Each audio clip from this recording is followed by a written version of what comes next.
right, so let's talk about risk. This is a big one. I know you guys might be thinking at some point he's going to talk about crypto. At some point he's going to tell me to go, I'm going to go to the moon and all that.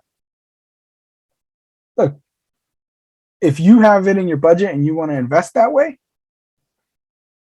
it might work out and it might not.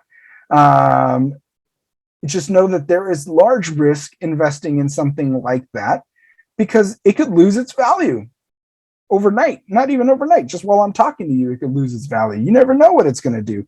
I'm curious to see what some of the bigger ones have done today. I haven't looked, but let's look together. If we were going to look at something like which the biggest one is, of course, Bitcoin.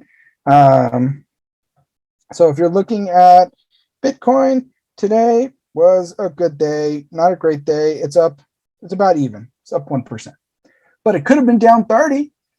It could have been up 30. It's very volatile. It means it moves up and down, up and down, up and down. And with crypto, it's very little rhyme and reason a lot of times. So if that's your investing, that means you better have a high risk tolerance. Talk about, ask yourself, what is the risk involved? Oftentimes the higher risk, higher potential for reward.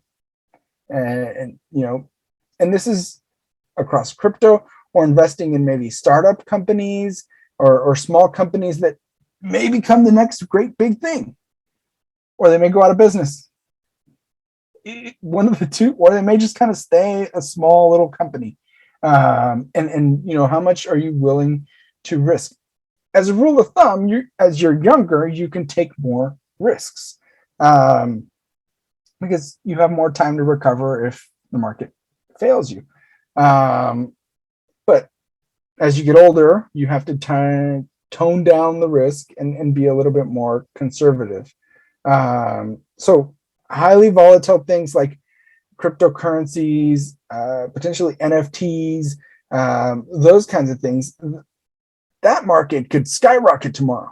That market could tank tomorrow. So you don't want to be throwing necessarily your whole paycheck in it because you might be broke tomorrow. And it really depends on kind of where you jump in. You might jump in when it was way at the bottom. It might shoot up and you make a lot of money.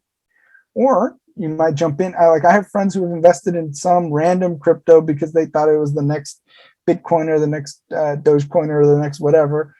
And then it's worthless. It's worth even less than what they purchased it for. Like, I have 1 million of these. How much is that worth? Like $2 now. It really depends. It's a hit and miss. You got to be careful. Be careful with the meme stocks. My 8-year-old, I got him investing. He kind of helps me out with my little for fun brokerage account, not my real investing. That I let professionals handle, not me. But I have this, I use Robinhood account where I can buy little bits of pieces of stocks. And I initially started about a year ago as kind of a social experiment learning thing with my 8-year-old, then 7-year-old, and to try and get him into it. And now he's all about it. So he was looking at it. And he's like, he kept seeing the meme currency, Dogecoin was the big one. And he kept hearing to the moon and all this stuff. And he's like, oh my gosh, it's great. We're going to make so much money. And I said, he's telling me like, you should buy some. No, I don't think maybe a little, but not. And he was like, I want to buy some. Okay. So I let him buy $10 worth of Dogecoin, and his $10 are currently worth, he bought it at the completely wrong time. They're worth about $3 right now. So I still give him a hard time about it because I think it's important to take some losses along the way and know that it is a dangerous thing to be investing. There are more safe ways, but it's just, what is your risk tolerance, and knowing that there is risk involved when investing in the stock market or crypto or all these other things.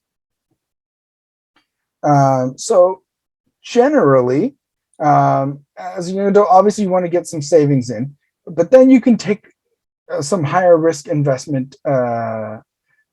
This is all rule of thumb.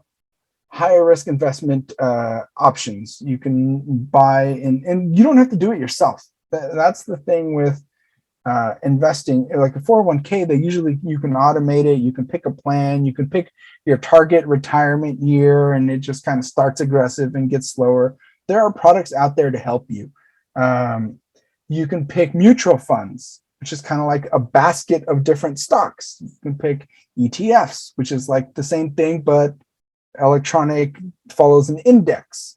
But as a rule of thumb, you can start off, you got to build yourself some emergency savings, and you start off with the high risk investments, and you just kind of taper off into the low risk investments as you get older. You don't want to be about to retire and lose all your money on crypto or on a startup company. You know, that's what happened in 08, 09. You know, that's what happened in previous times. You don't want to be losing big tons of money as you get close to retirement, and you're going to start needing it. When you're younger, you'll recover and whatnot. It's like hamstring injuries. I play soccer all weekend long back in the day. Pull a hamstring, no problem. I'll be back in a couple of weeks. Now it like scares me. Like, because you want to run, you want to race? No, buddy, I didn't stretch. It just, you got to be a little bit more careful. So what is your risk tolerance?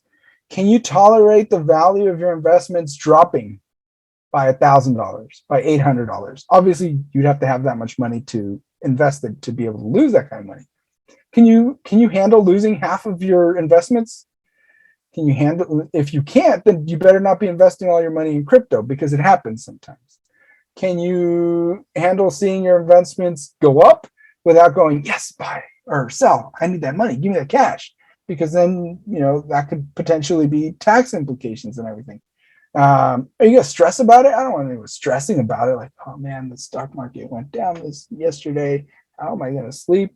I don't, it is what it is.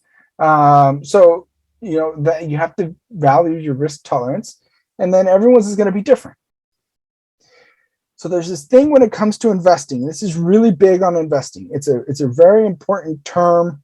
It's diversification. It's spreading out your risk. Don't go buying all your investments in one stock. Like, oh yay, Tesla, there's all my money, and hope that works out for you. Could, if the company does really good, could also be really bad. So diversify. Buy a little bit of stocks. Buy bonds. If you want to throw in the crypto, do that. Keep cash, obviously, and keep savings. By cash, I don't necessarily mean like physical paper money, but cash, money in your checking accounts and your savings accounts, money that's liquid, money that I could reach out and touch tomorrow, or reach out and touch in 5 minutes when I go to the bank. Just something I can get to quickly for emergency spending. My wife doesn't like carrying around cash. I don't carry around a lot of cash, but I got to have some on me. She's like, it's still in my debit card. Yeah, but you got to carry some of it around. I think it's from my taco shop days where they didn't take credit cards. You don't have money for a burrito, you don't eat the burrito. Now most of the taco shops take it, but that's what I used to call it when I was in college. The cash that I'd carry around was my taco shop money. And it's something where, it's diversifying. Buy stocks in different things. And you don't have to do it by yourself. You can get like a mutual fund or an ETF, which I mentioned, where it's like a basket of goods. So if you buy into a mutual fund, you throw $100 at it, and that mutual fund is predetermined going to use that money to buy a little bit of Facebook, Apple, Alphabet, which is Google, Home Depot, Costco, whatever other companies are in that mutual fund. So instead of you having to go buy an Apple stock and a Microsoft stock and Sony stock and all this stuff, and some Home Depot and some Marriott, you just buy into this mutual fund that happens to have all these things into it, and now you've just kind of purchased a piece of it. The ETFs is the same thing. It follows, like, there's ETFs that follow the S&P 500, which is like the top 500 companies. You buy into that, you buy parts of the little companies, and they're out there. You can do them through the investing apps, do it yourself. I'm not going to give you a specific one or anything like that because I'm not a financial planner, but this particular one I just pulled up is a ETF, and it holds Apple, Microsoft, Alphabet, which is Google, this other one that I don't know what it means, United Health, Berkshire Hathaway, Meta Platforms, which is Facebook, Tesla, Amazon, and there you go. You just purchase one of these and it purchases pieces of all that. So everyone who contributes into the mutual fund or ETF then gets part ownership of those companies. So it kind of helps normal everyday people like you and I invest small amounts of money so that we can afford to buy some Tesla and some Apple and some Microsoft on any given day. We don't have to have a whole bunch of money to go buy, I'll just take $300 or $400 worth of this Apple or whatever it is. So the investor then owns a share of the fund. And then the income is shared backwards. If there's dividends, if there's wins, gains, or losses, it all comes as, you're part of the bucket.